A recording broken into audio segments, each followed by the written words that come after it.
నమస్తే, నేను ప్రశాంత్.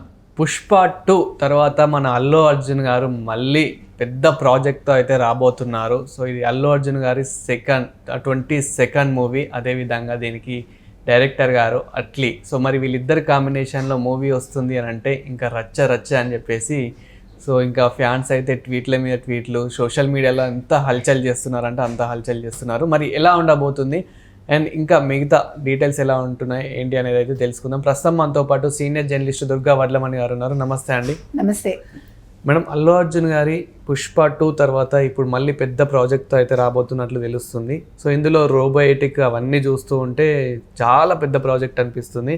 అండ్ ఇంకా ఫ్యాన్స్ కూడా ఒక సెలబ్రేషన్ మళ్ళీ స్టార్ట్ చేసుకున్నట్లే.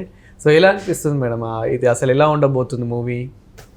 అది ఫుల్ టెక్నాలజీ కనిపిస్తుంది మనకంటే ఏలాగా మనం చూస్తే కనుక అయితే మీరు చూసారు, అట్లీని చూసారు, అండ్ దెన్ అల్లు అర్జున్ వెళ్ళి మీట్ అవ్వటం చూసాం మనం.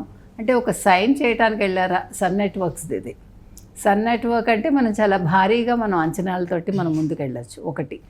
రెండు, ఎన్ని వేల కోట్ల బడ్జెట్ ఇది. అవును, చాలా చిన్న మూవీ ఏం కాదు ఇది. అంటే ఒక గంగోత్రి నుంచి ఆయన ప్రస్థానం మొదలయ్యి 22వ సినిమాగా ఈ సినిమా వస్తుంది. ఇది రోబో 3 లేకపోతే దీన్ని ఏమంటారో ఇంకా పేరు తెలీదు. అయితే వాళ్ళు ఏ వివరాలు బయట పెట్టినప్పటికీ మనం ఆ రీల్ కనుక చూసామంటే మనకు అర్థమవుతుంది ఏంటంటే ఇది సైంటిఫిక్ థ్రిల్లర్ లాగానే ఉంది. మీరు ఆ మాస్క్ లాగా చూసారు కదా, ఓ పక్క రోబో లుక్ ఉంది, చాలా రకరకాల మాస్క్లు అక్కడ మనకు కనిపించాయి. ప్లస్ ఇతని అటైర్, ఇతని మొత్తం ఫేస్ ఇదంతా కూడా మారుతుంది. అంటే అతను అక్కడ కుర్చీలో కూర్చోవటం, ఒక కుర్చీ మనకు కనిపించింది. సో ఆ కుర్చీలో అతను అటు సైడ్ కూర్చుని ఉంటుంది. ఫేస్ ఇట్లా తిరిగాక ఫేస్ మొత్తం మారింది. మీరు చూడండి, అతని అవుట్లుక్ అంతా మారింది, అతని హెయిర్ స్టైల్ మారింది. అంటే ఇది సంథింగ్ ఒక థ్రిల్లర్ మూవీ కావచ్చు, ఒక డిటెక్టివ్ థ్రిల్లర్ అన్నీ కలిపి ఏమైనా ఉంటుందా, ప్లస్ ఇది ఏమైనా డబల్ రోల్ ఉంటుందా, అదొక సందేహం వస్తుంది. డబల్ రోల్లో కూడా నేను అనుకోవడం తండ్రి కొడుకులు ఉండకపోవచ్చు అని నాకు అనిపించింది. I don't no. లేదు ఒక తండ్రి 2 కొడుకులు, లేదు 3 కొడుకులు. మీకు కుమార్ రాజా అని కృష్ణ గారి సినిమా వచ్చింది, అందులో 3 క్యారెక్టర్స్ కృష్ణ గారు చేసింది. చాలా బాగుంటుంది ఆ సినిమా, పాటలు కూడా పెద్ద హిట్. సో ఒకవేళ త్రిపాత్రాభినయమా ఇది, త్రిపాత్రాభినయమైనా పర్వాలేదు.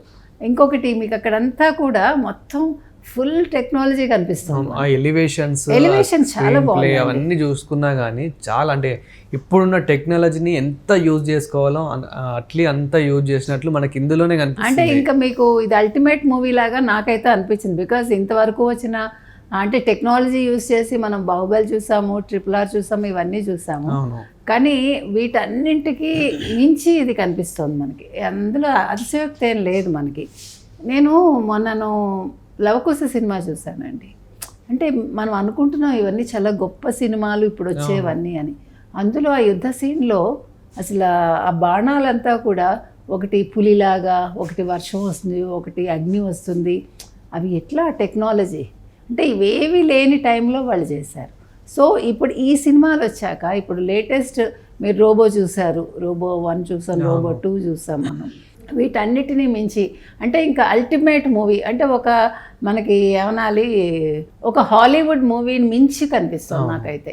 అంటే మన తెలుగు హీరో ఆ స్థాయికి వెళ్ళాడు అంటే ఒక గంగోత్రిలో చూసినప్పుడు ఇతను ఒక హీరో అవుతాడా అని చాలామంది అనుమానపడ్డారు, అంటే అతని లుక్స్ చూసి. కానీ అలాంటి అల్లు అర్జున్ తను మలుచుకుని ఒక మంచి డాన్సర్గా మారి అతను ఒక స్టైలిష్ స్టార్గా అయ్యి తర్వాత ఒక పుష్ప 2 తోటి ఒక హైప్ వచ్చి, పుష్ప 2 చాలా కాంట్రవర్సీస్ జరిగాయి, అది వేరే విషయం. ఎప్పుడు కూడా ఒక మంచి ఉంటే ఒక చెడు ఉంటుంది, అదేమి దాని గురించి మనం ఏం చెప్పలేమనుకోండి. కానీ మనం 2,000 కోట్లకు వెళ్తుంది అన్నాం ఆ రోజు. ఈ సినిమా చూస్తుంటే ఒక 4 నుంచి 5,000 కోట్లకు వెళ్తుందా ఈ సినిమా. అంటే అంత భారీ అంచనాలు. అంటే ఇంతవరకు మొత్తం ప్రపంచంలో ఏ సినిమా సాధించలేనంత కలెక్షన్స్ ఈ సినిమాకి వస్తాయా. మీరు చెప్పినట్టుగా రీల్ చూస్తేనే చాలా అద్భుతంగా అనిపించిందండి నాకు, అందులో డౌట్ లేదు. 6 మిలియన్కి వెళ్ళిందంటే అది within no time, it's a record maybe, I don't know. కాబట్టి అల్లు అర్జున్ మరొకసారి ఒక పెద్ద ఏమనాలి ఇంకా మాస్ అనాలో, ఇది క్లాస్ మాస్ అన్ని mixed up, we don't know anything. But anyway ఫ్యాన్స్కి అయితే ఒక పెద్ద పండగ అండి. ఆ రకంగా అతను మళ్ళీ ఒక మీరు ఆ మార్పు అనేది మనం అక్కడ కుర్చీలో మారినప్పుడు చూస్తే బాగుంది అది. అంటే ఒక హాలీవుడ్ హీరో లుక్ మనకు కనిపించింది మీరు అబ్జర్వ్ చేస్తే, ఆ విదిన్ ఆ స్ప్లిట్ సెకండ్లో మనకి. సో సంథింగ్ స్పెషల్ అంతే ఈ మూవీ అయితే. అక్కడ ఉన్న మెటీరియల్స్ అవన్నీ చూస్తూ ఉంటే మనకి అవెంజర్స్ లో ఇప్పుడు సూపర్ మ్యాన్, స్పైడర్ మీకు అందులో మీకు అంటే అతను ఎక్స్ప్లెయిన్ చేసేటప్పుడు మీరు చెప్పినట్టుగా మనం ఏలియన్ కూడా చూసాం అందులో. మీరు చెప్పినట్టు అంటే చాలా ఇంతకు ముందు వచ్చిన ఇంగ్లీష్ మూవీస్ చాలా గుర్తుకొచ్చాయి మనకి. సో వాటన్నిటికీ భిన్నంగా తీస్తారా వీళ్ళు, వాటిలోంచి కొంచెం తీసుకుంటారా ఏంటి అనేది మనకు కొంచెం అప్డేట్స్ వస్తే కానీ తెలియదు.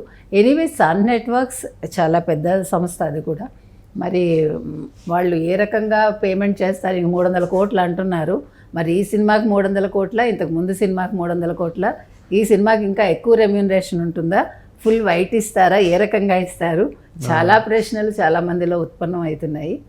వెయిట్ అండ్ సీ అంతే. ఆయన ఇప్పటికైతే ఈ చిన్న ఇది ఏదైతే రీల్ చిన్న గీరే గ్లిమ్స్ ఉందో దీంతో అయితే ఇప్పుడు చాలా మంది అల్లు అర్జున్ గారి అభిమానులు డైహార్డ్ ఫ్యాన్స్ ఎవరైతే ఉన్నారో బీభత్సంగా ఇంకా సెలబ్రేషన్ చేసుకుంటున్నారని అయితే చెప్పుకోవచ్చు. సో మనం ఆల్రెడీ చూస్తూ ఉన్నాం సోషల్ మీడియాలో ఇప్పుడు ఇంత దద్దరిల్లిపోతుందో. అంటే ఇంకొకటి అండి, ఇప్పుడు మనం చూస్తున్నాము పుష్ప 2 వచ్చింది, పెద్ది ఇప్పుడు మొన్న రిలీజ్ అవ్వడానికి రెడీగా ఉంది, ఆ లుక్స్ బాగున్నాయి అంటున్నారు. ఇక్కడ మనం హెల్దీ కాంపిటీషన్ అనేది మనం ఎక్స్పెక్ట్ చేయాలంటే. సో వాళ్ళు చేశారు, వీళ్ళు చేశారు, వీళ్ళు చేశారు, వాళ్ళు చేశారని కాకుండా ఎవరి రేంజ్ వాళ్ళది, ఎవరి నటన వాళ్ళది, ఎవరి పెర్ఫార్మెన్స్ వాళ్ళది. కాబట్టి నో కంపారిజన్స్. ఒక హీరోని హీరోగా చూద్దాం. సరే ఎవరి మార్కెట్ వాళ్ళది, ఎవరి మార్కెట్ని ఎవరు కొల్లగొట్టలేరు కదా. సో మంచిదే కదా, మన తెలుగు హీరో అనుకుని మనం చూస్తే మనం అప్రిషియేట్ చేయాలంటే. అంతే మీరు అన్నట్లు, అంటే ఒక స్టోరీ ఎవరికైతే సింక్ అవుతుందో డైరెక్టర్ కూడా అతన్నే చూస్ చేసుకుంటాడు, అంతేగాని వేరే వాళ్ళని పెడితే ఇలా ఉంటుంది అలా ఉంటుంది అనేది మనం కంపారిజన్ చేసుకోవడం అది అనవసరం. ఇతను కాకపోతే అతను చేస్తే ఎలా ఉండదు, ఎవరికి నప్పే క్యారెక్టర్ వాళ్ళకి వస్తుంది అంతే. అది వాళ్ళ డెస్టినీ అది. అండ్ ఇంత పెద్ద ప్రాజెక్టు మన తెలుగు నటుడు చేయడం కూడా మనం కూడా అసలు ఒక గ్రేట్గా ఫీల్ కావాలి. ఖచ్చితంగా అండి, ఎందుకంటే తెలుగు వాళ్ళకేం తెలుసు, నా మొహం తెలుగు పెద్ద వాళ్ళు అంటే మన వాళ్ళు డబ్బులు ఖర్చు పెడతారు, కానీ మనకు ఆశించిన స్థాయిలో గతంలో ఎప్పుడూ కూడా గుర్తింపు రాలే చెప్పాలంటే. ఇప్పుడు పాటలు పాడేవాళ్ళు మన వాళ్ళే అన్ని భాషల్లో, సౌత్లో కావచ్చు, ఈవెన్ హిందీలో కావచ్చు. అసలు ఎస్పీబీ గారు వెళ్ళినప్పుడు ఆయన నిలదొక్కుంటారా లేదా, ఎందుకంటే నార్త్ వాళ్ళు అంత తొందరగా సౌత్ వాళ్ళని యాక్సెప్ట్ చేయరు. అలాంటి సమయంలో ఆయన ఎక్ దూజేకే లియోలో పాడి ఆయన ఎంత పెద్ద సింగర్ అయ్యారు ఆయన. అంటే మనం we are no less than anybody, అంటే మనం ఎవరికంటే తక్కువ కాదు, మనం అందరినీ మించి చేయగలం, మనకు అంత కెపాసిటీ ఉంది. కాకపోతే మనం ప్రొజెక్ట్ చేసుకోవడం జరగలే. ఇప్పుడు we are able to project ourselves. So ఇది చాలా మంచి విషయం అండి. అంటే తెలుగు వాళ్ళ సత్తా ఇప్పుడు ఇంకొకసారి ప్రపంచానికి తెలుస్తుంది. ఇంకొక అంటే మనం అట్లీ గురించి మాట్లాడుకునేటప్పుడు ప్రత్యేకంగా చెప్పుకోవాల్సింది ఏంటంటే, ఆయన ఇప్పటివరకు 6-7 సినిమాలు చేసినట్టున్నారు. ఫస్ట్ రాజారాణి నయనతారా తోటి ఫస్ట్ది, తర్వాత మెర్సిల్లో 3 క్యారెక్టర్స్ అనుకుంటా, అంటే 3 పాత్రాభినయం. తర్వాత బిగిల్లో విజయ్ డబుల్ యాక్షన్. తర్వాత మీకు బేబీ జాన్ ఒకటి రీసెంట్గా వచ్చింది, అంతకుముందు జవాన్ ఒకటి మనకు తెలుసు. సో ఎక్కువగా అంటే ఈయన క్యారెక్టరైజేషన్ ఎట్లా మనకు కనిపిస్తుందంటే ఏదో ద్విపాత్రాభినయం ఆర్ త్రిపాత్రాభినయం. అంటే ఆయన ఒక హీరోలో 2-3 పెట్టుకుంటాడు అనమాట. కాబట్టి ఖచ్చితంగా మనం అనుకున్నట్టుగా ఇది త్రిపాత్రాభినయం అవ్వడానికి అవకాశం ఉందంటే అల్లు అర్జున్ మొట్టమొదటిసారి, ఇంతవరకు ద్విపాత్రాభినయం కూడా ఆయన చేసినట్టు లేరు ఏ సినిమాల్లో కూడా. ఒకేసారి 3 క్యారెక్టర్స్ చేయబోతున్నారేమో ఎవరు, అల్లు అర్జున్. అది సో ఈసారి మనం అంటే అట్లీ ప్రత్యేకత ఇది కాబట్టి, సో ఆ ప్రత్యేకత అల్లు అర్జున్ కూడా కలిసి వచ్చేలా ఉంది. Thank you madam.